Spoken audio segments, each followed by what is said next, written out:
खुलुमबाय बेयो बड'लेण्ड इंखं टेलिभिजन दिनै 5 नभेम्बर 2022 शनिबारखालि सानसेनि बरादखौ नोंथांमोननि खाथियाव लाबोदों आं सदानन्द दैमारिया।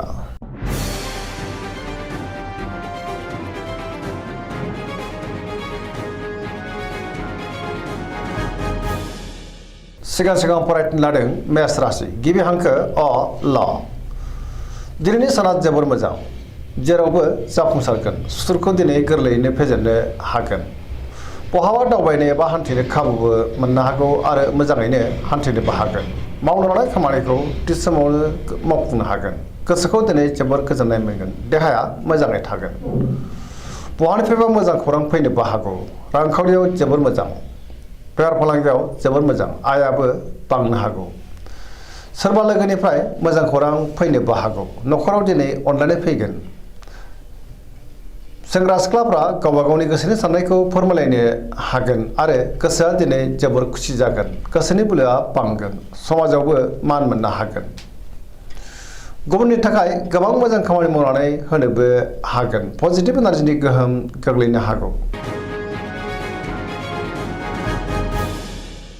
बृष राशि गिबि हांखो इ अ ब। दिनैनि साना जोबोर मोजां। गोसोखौ दिनै जोबोर गोजोननाय मोनगोन। गोसोनि बोलोआ बांगोन। मावनो लानाय खामानिखौ थि समावनो आरो गोरलैयैनो मावफुंनोबो हागोन। माबा नङा माबा मोनसे मोजां खौरां फैनोबो हागौ। गियाननि आंखाल जानाय नङा। समाजाव मान मोनगोन। रांखावरियाव मोजां। बेफार फालांगियावबो मोजां होनजायो। आयाबो बांनो हागौ। न'खराव अनलायनाय फैगोन। बिदा फंबायजों मोजां सोमोन्दो थागोन। गुबुनजों बाख्नाय जानो हागौ। देहाया मोजाङै थागोन। सोरबा लोगोनिफ्राय हेफाजाब मोननो हागौ। जायखि खामानि मावा मानो मोनफ्रोमबो खामानिखौनो दिनै गोरलैयैनो मावफुंनो हागोन। गोसोनि साननायफ्रा मोगथाङाव जाफुंनो हागौ। पजिटिभ एनार्जिनि गोहोमबो गोग्लैगोन। धोरोमारि बिथिङावबो दिनै गोसो दुंखांगोन।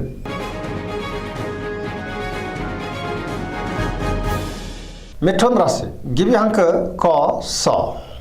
दिनैनि साना मोजां आरो गाज्रिनि गेजेरजों बाबेरलांगोन। नेगेटिभ एनार्जिनि गोहोमबो गोग्लैनो हागौ। मोनफ्रोमबो बिथिङाव सांग्रां जानांगोन। गियाननि आंखाल जानोबो हागौ। गोसोखौ दिनै जोबोर उसुखुथु मोनगोन। देहाया मोजाङै थागोन। रांखावरियाव बारा मोजां नङा। आयनिख्रुइ खरसायासो बांसिन जानोबो हागौ। बेफार फालांगियावबो बारा मोजां नङा होनजायो। न'खराव अनलायनाय फैगोन। समाजाव मान मोनगोन। सोरजोंबा रायखोमा जानोबो हागौ। सांग्रां जानाया गाहाम। मावनो लानाय खामानिखौ मावफुंनो हागोन। सोरबा लोगोनिफ्राय हेफाजाबबो मोननो हागौ। गुबुनजों मोजां सोमोन्दो लाखिनो गोब्राब जागोन। नेगेटिभ एनार्जिनि गोहोम गोग्लैनो हागौ। मोनफ्रोमबो बिथिङावनो सांग्रां जानांगोन। कर्कट राशि गिबि हांखो ड ह।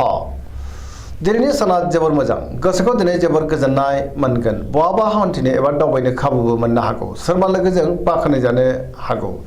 गोसोनि साननायफ्रा जाफुंगोन। गोसोआव पजिटिभ साननाय फैगोन। गोथों आरो गोग्गो साननो रोंगोन। गियाननि आंखाल जानाय नङा। मावनो लानाय खामानिखौ थि समावनो आरो गोरलैयैनो मावफुंनोबो हागोन।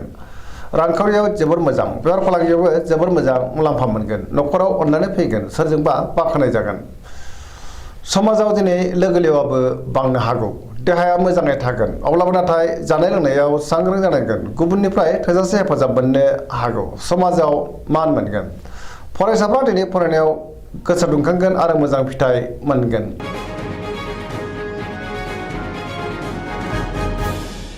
सिंह राशि गिबि हांखो म ट। दिनैनि साना जोबोर मोजां। गोसोआव पजिटिभ साननाय फैगोन। गोथों आरो गोग्गो साननो रोंगोन। गियाननि आंखाल जानाय नङा। मावनो लानाय खामानिखौ थि समावनो आरो गोरलैयैनो मावफुंनोबो हागोन। सोरबा लोगोनिफ्राय थोजासे हेफाजाबबो मोनगोन। बहाबा दावबायनो एबा हान्थिनो खाबु मोननोबो हागौ। रांखावरियाव मोजां। अब्लाबो नाथाय खरसायाबो बांनो हागौ। बेफार फालांगियाव मोजां होनजायो। आयाबो बांगोन। गोसोनि साननायखौ दिनै गुबुननो फोरमायनो हागोन। न'खराव अनलायनाय फैगोन। समाजावबो बयजोंबो मान होजागोन। गुबुननि गोसोखौबो दिनै गोरलैयैनो बोनो हागोन। देहाया मोजाङै थागोन। गुबुननि थाखाय गोबां मोजां खामानि मावनानै होनोबो हागोन। गोसोआ दिनै जोबोर खुसि जागोन आरो लाइमोनफ्रा गावबा गावनि गोसोनि साननायखौ फोरमायलायनोबो हागोन। कन्या राशि गिबि हांखो प ट।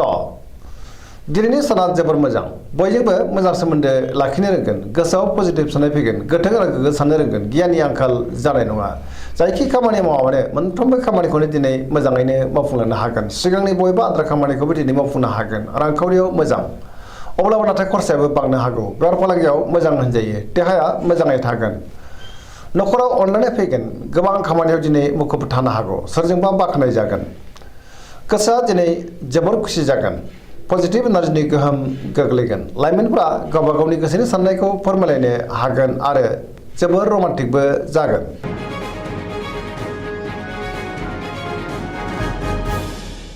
तुला राशि गिबि हांखो र ट दिनैनि साना जोबोर मोजां गोबां रोखोमनि जेंनाफोरखौ दिनै सुस्रांनो हागोन गियाननि आंखाल जानाय नङा गोसोनि बोलोआ बांगोन गोसोनि साननायाबो जाफुंनो हागौ मावनो लानाय खामानिखौ थि समावनो आरो गोरलैयैनो मावफुंनोबो हागोन देहाया मोजाङै थागोन रांखावरियाव मोजां अब्लाबो नाथाय खरसायाबो बांनो हागौ बेफार फालांगियाव मोजां होनजायो न'खराव बिसि फिसायनि गेजेराव अनलायनाय फैगोन समाजाव मान मोनगोन गुबुनजों मोजां सोमोन्दो लाखिनोबो रोंगोन गुबुननि गोसोखौ बोनोबो हागोन सोरबा लोगोनिफ्राय थोजासे हेफाजाब मोनगोन गोदान खामानियाव आखाइ होजेननो हागोन आरो गोदान थांखि लानोबो रोंगोन सेंग्रा सिख्लाफोरनि गोसोआ दिनै जोबोर खुसि जागोन गोसोआव पजिटिभ साननाय फैगोन पजिटिभ एनार्जिनि गोहोमबो गोग्लैगोन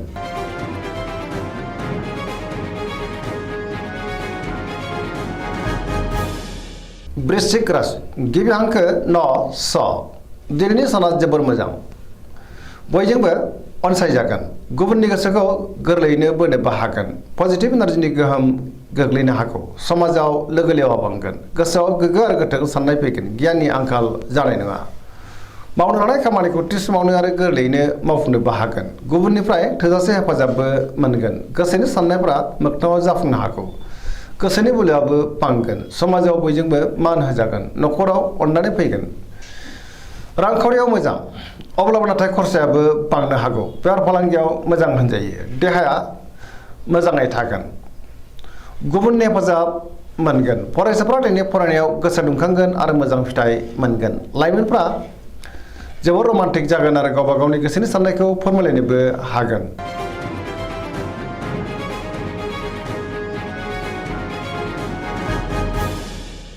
धनु राशि गिबि हांखो ध फ भ दिनैनि साना मोजां आरो गाज्रिनि गेजेरजों बाबेलनांगोन गोसोआव बोलो बांगोन अब्लाबो नाथाय सुथुरनिबो आंखाल जानाय नङा मावनो लानाय खामानिखौ थि समावनो मावफुंनो गोब्राब जागोन माबा नङा माबा मोनसे गोरोन्थिबो जालांनो हागौ सोरबा लोगोनि गाज्रि नोजोर गोग्लैनोबो हागौ गोसोनि साननायफ्रा देबोरनांगोन रांखावरियाव मोजां अब्लाबो नाथाय खरसायाबो बांनो हागौ बेफार फालांगियाव मोजां होनजायो समाजाव मान मोनगोन बहाबा दावबायनो एबा हान्थिनो खाबु मोननोबो हागौ देहाया मोजाङै थागोन न'खराव अनलायनाय फैगोन बहानिफ्रायबा गाज्रि खौरां फैनोबो हागौ लाइमोनफोरनि गोसोआ दिनै जोबोर आला खाला जागोन नेगेटिभ एनार्जिनि गोहोमबो गोग्लैनो हागौ सांग्रां जानाया गाहाम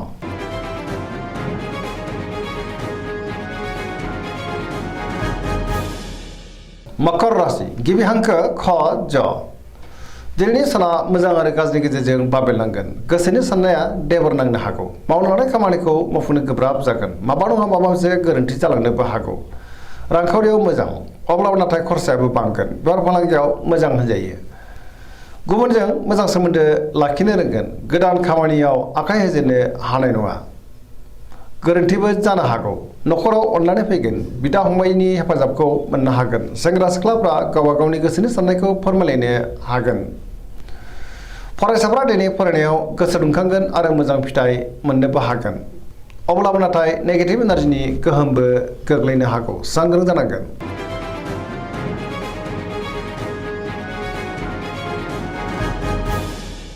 कुम्भ राशि गिबि हांखो ग स दिनैनि साना मोजां आरो गाज्रिनि गेजेरजों बाबेलनांगोन गोसोखौ दिनै जोबोर उसुखुथु मोनगोन मावनो लानाय खामानिखौ थि समावनो मावफुंनो गोब्राब जागोन माबा नङा माबा मोनसे हेंथा फैनोबो हागौ बहानिफ्रायबा गाज्रि खौरांबो मोननो हागौ समाजाव मान मोनगोन गोबां मुंदांखा सुबुंजों दिनै लोगो मोनज्लायनो हागौ रांखावरियाव मोजां अब्लाबो नाथाय खरसायाबो बांगोन बेफार फालांगियाव मोजां होनजायो सोरजोंबा रायखोमा जानोबो हागौ देहाया बारा मोजां थानाय नङा गोबां रोखोमनि देहायारि जेंनाजों मोगा मोगि जानांनो हागौ न'खराव अननानै फैगोन गुबुननिफ्राय हेफाजाब मोननो हागोन बिमा बिफानि अननाय आरिफोरखौबो मोननो हागौ बहाबा दावबायनो एबा हान्थिनो खाबु मोननो हागौ अब्लाबो नाथाय नेगेटिभ एनार्जिनि गोहोमबो गोग्लैगोन सांग्रां जानाया गाहाम।